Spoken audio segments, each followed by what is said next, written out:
All right, Wheelock's Latin Chapter 1. Now, to begin Chapter 1, we did pronunciation and accent and even had you make your vocabulary flashcards. Now we need to do the grammatical section of Chapter 1. And we're going to start by learning the verb. Now, again, as you note, I'm not going to be reading to you directly out of the book, all these pages. You should read Chapter 1 in its entirety when you're done with this video, and perhaps even pausing the video and reading Wheelock's explanations as we go through each part. Occasionally I'll refer to what page I'm on in Wheelock so that you can do that. But what I'm going to do in all these video lessons is boil it down and give you a very direct, concise understanding of the grammatical concepts, because again, Wheelock can be long-winded, confusing, you can get lost in the details. So let's just talk about verbs. The Latin verb as well as the English verb have mood, tense, voice, person, and number. And you do this in English without even thinking about it. You know the difference between the present tense and the past tense and so forth. But now that you're learning another language, you need to be more involved in thinking about all these things. So for example, there are different moods to verbs. There's an indicative mood that just talks about facts, the way things are. I kick the ball. There's an infinitive mood. We're going to treat infinitives as a mood. That's the bare action of the verb. So to kick would be the infinitive of that verb.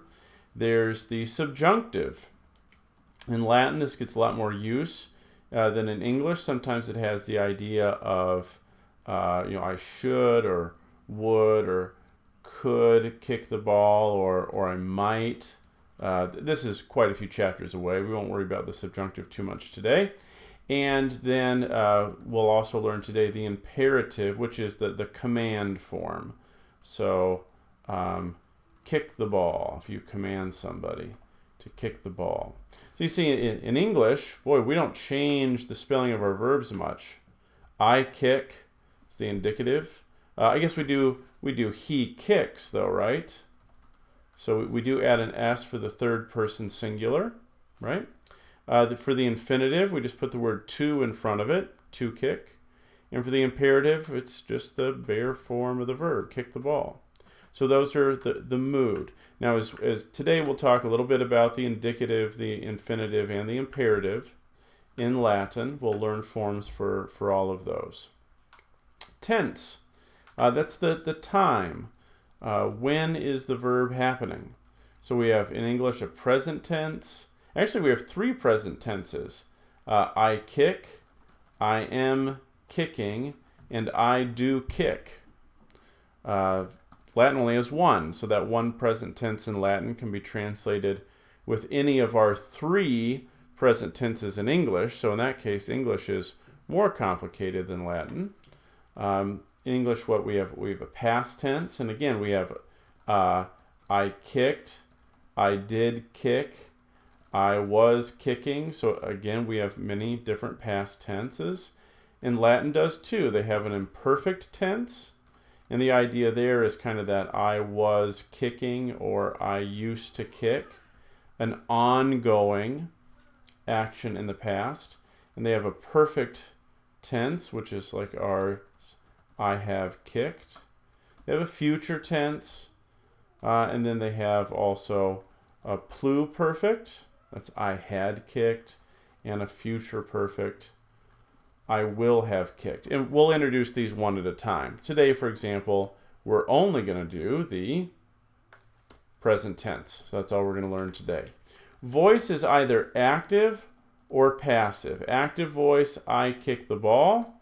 Passive voice, the ball was kicked by me. Again, to start off with, we're only going to do the active voice. Person. First person is I or we. Obviously, singular is I, plural is we. And so in Latin, we're only going to use singular and plural. Latin used to have a dual form if you're talking about just two people, but we're not going to learn that. It's very, very rare to find it just in some old Latin poetry, basically. Second person is you or y'all. You'll hear me use that a lot in these videos to differentiate singular you and plural you. English doesn't do that very well, except for this colloquial you all, talking to a group of people. And third person in the singular is he, she, or it. And in the plural is they. Okay. So you can define a verb by listing all these things, and that's called parsing the verb. So in English, let's parse the verb I kick. It's indicative mood. It's just talking about a fact, and for now, that's basically the only mood we're going to be dealing with. It's present tense. It's active voice.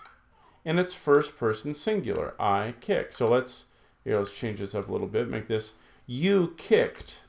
That would be indicative mood, past tense, wouldn't it? Because it's dealing with the past tense. Still active voice, but now it's second person singular, you kicked. Or it could be plural. If it was plural, though, we'd say y'all kicked. That would be plural. Let's make this a he, so we can get some. He will kick. That would be indicative future tense, active voice, third person singular. I am being kicked. Okay, that's still indicative mood. Again, that's pretty much all we're going to be working with for quite a while. Present tense, but that's passive voice. The subject of the sentence is receiving action, is passive rather than active. Passive voice, and it's first person singular. And I was kicked. That would be indicative, past tense, passive voice, first singular. So, again, you don't have to think about any of that in English. You understand what it means because English is your native language. But in Latin, we need to be more intentional about thinking through exactly how each one of these verbs works. And we're going to build up our understanding of these by learning them one at a time. And so if you look on page 3, you can read through about the present indicative active system, and these are our first verbs that we're going to learn. So first person singular is laudo. That's how you say I praise. So second person singular, laudus, is you praise. Third person singular, laudet. He, she, or it praises. First person plural, laudamus, we praise. Second person plural, laudatus, y'all praise. And third person plural, laudant, they praise. So you need to make a flashcard that looks basically the same as this. This is what it will actually look like on your flashcard, right? This is what a flashcard looks like. And if you want, you can put first singular, second singular, third singular here. But this is what your card for the present tense of laudo should look like. And then we're going to see in a minute, you could add in the bottom the infinitive. We'll talk about what this is in a moment. And you could add the imperatives. And you should pay attention to these long marks. You should make these part of your flashcard, part of memorizing these. So do pay attention to those. So this is what your flashcard for the work that we're doing today should look like. And then you're going to do another one of these flashcards for the verb moneo, because this is the second conjugation. What do I mean by that? Well, if you've studied Spanish or French before, you would have already encountered these, but there are in Latin there are 4 conjugations. In other words, there are 4 sets of patterns by which different verbs show their mood, tense, voice, person, and number. 4 different patterns. And then there are obviously some irregular verbs. So, for example, I've been using the verb in English, I kick. We know that I kick in the, that's the present, and I kicked is the past. I will kick is the future. I have kicked is the perfect. I had kicked is the pluperfect. And we do that with almost all of our verbs in English, except we have some irregulars. I eat, I ate, I will eat, I have eaten, I had eaten. So those are obviously irregular. And when children are learning to speak English, of course, they mix those up more than, they learn the regular pattern, and often they try to impose that. So a child will say, instead of I ate, he might say, I eated my supper last night. And you have to correct him. No, that's an irregular one. It's I ate my supper last night. Well, Latin has 4 sets of regular patterns, and we call those the 4 conjugations. And again, you can, as you read through on page 2 and 3 in Wheelock, it'll give you more details about those conjugations. But what I want you to know is that you need to learn them. And so you're going to need to do another flashcard of maneo, manes, manet, manemus, manetis, manent. And I cannot stress enough, you simply have to learn these paradigms. These are called paradigm forms. So this is a paradigm, a pattern of the present indicative active forms of the verb maneo. Maneo. And you have to learn these. You have to learn them so well that if your mom shakes you awake from a dead sleep at 2 a.m. and says, give me the present indicative active forms of the verb maneo, you can say, maneo, manes, manet, manemus, manetis, manent. You just have to know them that well. Give me the present indicative active forms of laudo, and you can say laudo, laudus, laudit, laudamus, laudatus, laudant. You can also practice them by just saying to yourself the endings.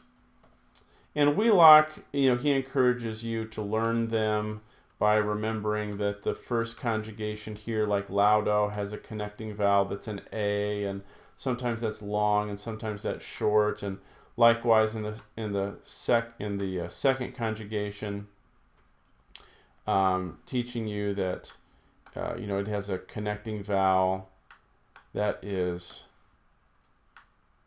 an E, sometimes long, sometimes short, and then you add the same personal endings. And that's fine. I certainly find that students learn it better, that you learn the endings for the first conjugation are o, as, at, amas, atis, ant. And that the endings for the second are eo, ace, et, amus, atis, ent.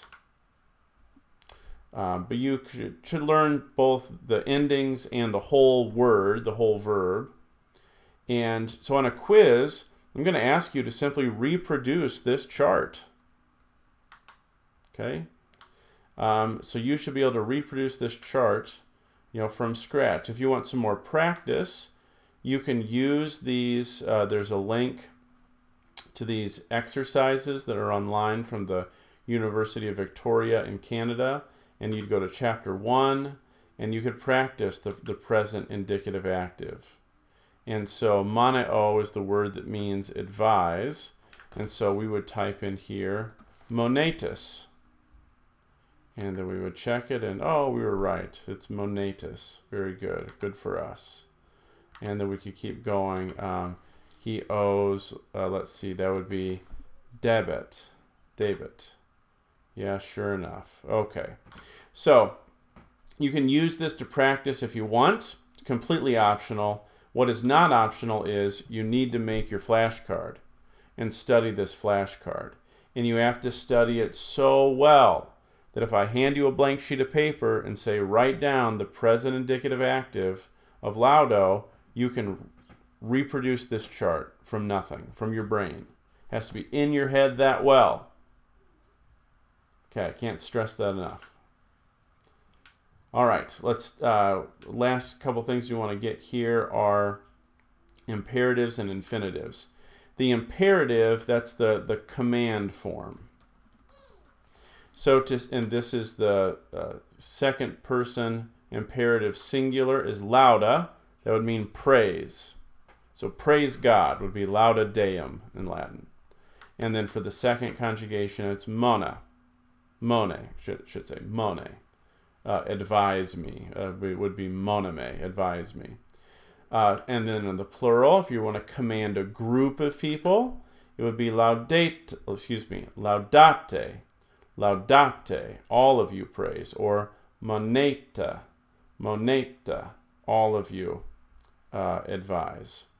And then infinitives, this is the why is it called infinitive, like infinite? That is, it's the pure, unbounded meaning of the verb. So laudo is bounded. That means I praise. It's only talking about the praising that I'm doing. But if I say laudare, that's the pure idea of to praise. And, monera is the pure idea of to warn or to advise. Okay? So your flashcard you should go ahead and include on your present. This is present tense. This is indicative mood, active voice, present tense of laudo. So on this, you can go ahead and put the present infinitive and the imperatives, the present imperatives. Okay. So that's what your flashcards need to look like. Those are the forms you need to learn, and those forms will appear on a quiz. You need to be able to reproduce them. And the last idea that Wheelock covers in this chapter 1 is adverbs. Adverbs describe the action of a verb, and they also describe adjectives.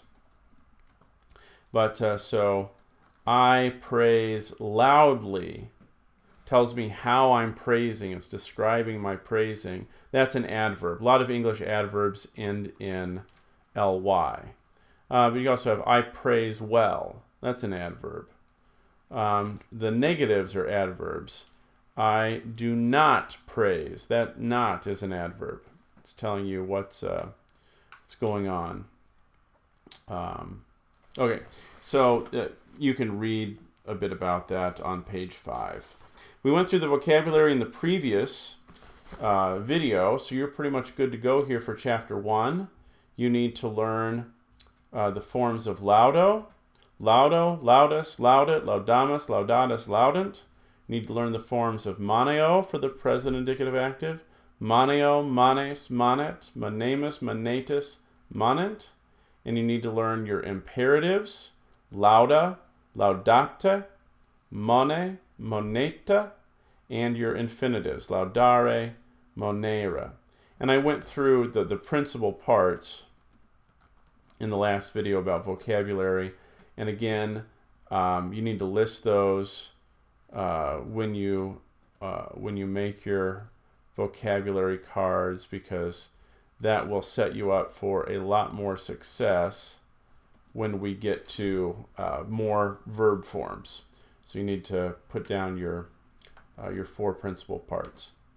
All right, I think that about does it for chapter 1. Make those flashcards, study them, and then again, I'm not going to assign translations for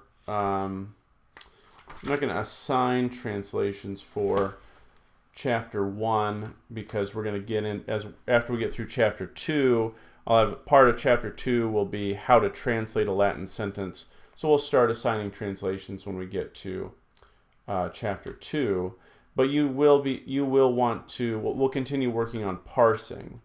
So you want to be able to say mones and say, well, that's present tense, indicative mood, active voice, second person singular. So you want to be able to reproduce this chart, and then also be able to describe verbs based on this chart. So if you say monet, you should be able to, now where does that go in my chart? Maneo, manes, manet. There it is. That's third person singular. And that's the present indicative active. Because I know that chart so well that I know that's my present indicative active chart. So that's going to allow me to parse the verbs, recognize them, identify them, which will allow me to translate them. Okay, I know that can often seem like a lot overwhelming in the first chapter. Make your flashcards, study them, and as you move into chapter 2, we'll learn a bit more about how verbs and nouns go together, and it will all come together. But for today, make your flashcards, study hard, and then you'll be ready to move into chapter 2.